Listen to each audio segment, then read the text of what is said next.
Türkiýanyň 13-nji sentýabrda türkmenistanlar üçin wizasyz seýahat düzgünini ýatyrmagy bilen türkmen raýatlarynyň daşary ýurt döwletlerine esasy çykylgasy bolan Türkiýe barýan ýolunyň öňü baglanýan mahaly türk ýuristi täze wiza talabynyň Türkiýede öňden bäri ýaşaýan türkmenistanly migrantlaryň durmuşyny oňaýsyz kynlaşdyrjakdygyny aýdýar. Prezident Recep Tayyip Erdoğan'ın Türkmenistanyň adaty raýatlarynyň Türkiýe wizasyz seýahat düzgünini ýatyrmak barada gol çeken karary 14 sentýabrda Türkiýanyň döwlet portalyna çap edilen güni güýje girdi. Birazadol 3 sentýabrda Türkmenistanyň Daşary işler ministrligi Türkmen tarapynyň Türkiýe Respublikasynyň döwletinden türkmen raýatlary üçin dürli görnüşli wiza düzgüniniň girdilmegini soranlygyny ma'lum etdi. Esim täze düzgün Türkmenistanyň raýatlaryna, hususan Türkiýede öňden bäri ýaşaýan türkmenistanlaryň durmuşyna nähili täsir eder. Düýb Istanbulda ýerleşýän Türk Permit Hukuk Geňeşdarlygy firmasynyň başlygy jurist Murat Erşahin 15 sentýabrda da radiosyna beren telefon interwýusynda täze wiza talabynyň Türkmenistanly migrantlaryň Türkiýedäki durmuşyny mundan ewela kynlaşdyrjakdygyny aýtdy.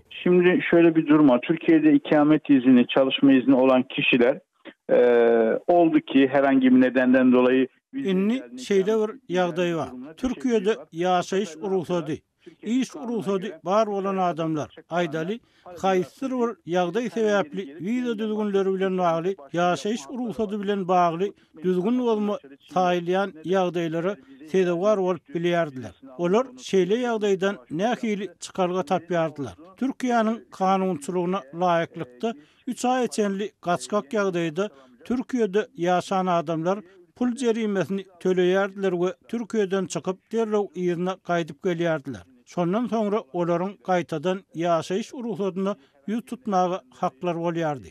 Inni bu hak Türkmenistanyň raýatlaryna ýok. Näme üçin?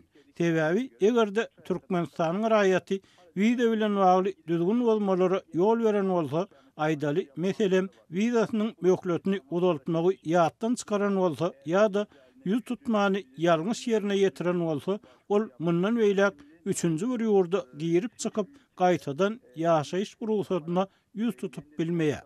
Olar baran ýurduny Türkiýanyň wizasyny alyp ýerine gelmeli bolarlar. Giriş çıkış yaparak yeniden ikamet alamayacak. Gideceği ülkeden vize alıp tekrar geri gelmesi lazım. Deyip Türk Yurist Azatlyk Radiosyna gurrun berdi. Türkiýanyň Migrasiýa Darasynyň 1 sentýabrda täzelen soňky sanlaryna görä häzir kwota 230 000-dan gowrak türkmenistanly kanuny ýaşaýyş ruhsady bilen Türkiýede ýaşaýar. Resmi däl çeşmeler Türkiýede bir kanuny ýaşaýan türkmenistanlaryň sanynyň 100 000-dan geçýändigini çaklaýarlar. Türkmenistanyň soňky ençe mil bäri dowam edýän ykdysady krizis, giň ýaýran işsizlik köp sanly Türkmenistanlyny iş eklen çözlegine daşary ýurtlary hususan Türkiýe çykmagy iterdi. Türkmenler mundan öňe 30 gün möhlet bilen Türkiýe wizasyz girip soňra şol ýerde iş tapyp uzak möhletli ýaşap bilýärdiler. Türk ýuristiniň sözlerine görä Türkmenistan raýatlary Türkiýede kanuny esasy ýaşaýan döwrüne ýaşaýyş ruhsady bilen bagly päsgelçilikler bilen ýüzbeýiz bolan halatyna Türkiýanyň wizasyz seýahat düzgüni olara çykalgy hödürleýärdi. Ýöne Türkiýanyň girden wiza talaby bilen Türkmenistanly migrantlar şeýle mümkinçiliklerden mahrum edildi. Biz biliyoruz ki mesela Türkiye'deki şartlardan dolayı birçok insan işte Kıbrıs'a, Dubai'ye çalışmaya falan bilýär. Meselem Türkiýedäki şertler arly bir topar adam Kipr'a, Dubai'ye, Polşa işlemäge gitdiler. Olaryň çagalary, aýallary bärdi. Türkiýede galdy. Özleri aňyrda işleýär. Mundan öňe olar aýda bir gezek ýa-da 2 aýda bir gezek Türkiýe gelip gidip bilýärdiler. Indi olar Türkiýe seýahat etmek üçin wiza almaly bolarlar. Soňky täzelikler aslynda hemmeleri tank etdi. Şimdi onların tekrar Türkiye'ye vize alması gerekecek. Yani herkes bir şaşkınlık içinde aslında bu konuyla ilgili. Deyip Erşahin aýtdy. Türkmenistana ýeti ykdysady krizis we giň ýaran işçilik sebäpli iş gözlegine Türkiýe baryp kazanç etmäge, maşgala eklemäge çalışýan köp sany Türkmenistanly Türkiýede hem ýyllar boýy durly kynçylyklara sebäp boldy. Ýene şeýle kyn pursatlarda olar türkmen häkimetleriniň Türkiýedäki konsulluk işgärleriniň özlerine ýeterlik ýardam bermeýänliklerini aýdýarlar. Global koronavirus pandemiýasynyň fonuna 2020-nji ýylyň bahar aýlaryna Türkiýede ýaşaýan onlarça Türkmenistany zäherlenip aradan çykdy. Olar Istanbulyň bir gonamçylygyna jaýlandy. Galy bersede Türkmenistanlaryň pasport meselesi köp ýyl bäri migrantlary Türkiýede çykgynsyz ýagdaýa salýar. Pandemiýadan odalyk ýyllarda daşary ýurtlarda ýaşaýan Türkmenistanlar pasportlarynyň möhletini uzaltmak üçin Türkmenistana sapar etmeli bolýardy. Pandemiýanyň getiren kynçylyklarynyň arasyna Türkiýede ýaşaýan Türkmenistanly migrantlaryň arasyna Türkmen hökümetine garşy protest hereket hem emele geldi. Tabii ki ekonomik sıkıntılar da çok fazla.